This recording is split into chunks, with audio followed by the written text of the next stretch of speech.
Binsoy, Kuya JM, let's prepare our food na. Kuya Binsoy, Kuya JM, tawag kayo. Am I really that much? Breaking these feelings down. You don't really know you. Naging issue na naman ang video kung saan ginaya ni Milay at ng GM Fiang yung sinasabi ni Therese na Kuya Binsoy, Kuya JM, tawag kayo. Anila, hindi daw nakapag-move on ito kay Therese. Hindi daw matapos-tapos ang pagpaparinig ni Fiang kay Therese. Nung una, pit fib daw, ngayon naman, ito ang video na to.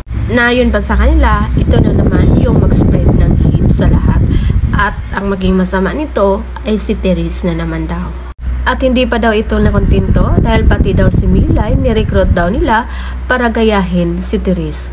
At nung si JM at Fiang naman daw ay may halo pang ngiti na lalo nang aasar.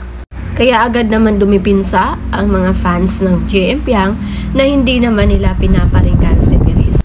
Natuwa lang sila kay Fiang dahil sa panggagaya nito. Ang sarap lang daw kasi balik-balikan yung mga moments kung saan ganyan si Fiang sa bahay ni Kuya.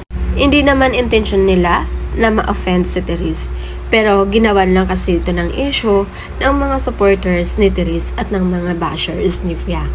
Dagdag pa ng mga netizens, hindi naman lumaki sana ang issue kung hindi na nagsalita sa kanyang live si Therese about sa sinasabi ni Fiang na pit fib dahil pa sarcastic naman yun at sinabi din naman ito na dahil kaugali sila. Mamasamain daw sana ni Therese kung sinabi lang ni Fiang na pit fib niya ito dahil sa ugali. Pero ang pagkasabi kasi ni Fiang ay dahil magkapareha sila ng ugali. And by the way guys, may magandang paayuda pala ang mga GM Fiang dahil kagabi pagkatapos ng lighting ng ABS-CBN, kasama ni Fiang si Jaren. Pero kay JM pa rin ito umuwi. At napaka-supportive na boyfriend ay best friend pala ni JM kay Fiang.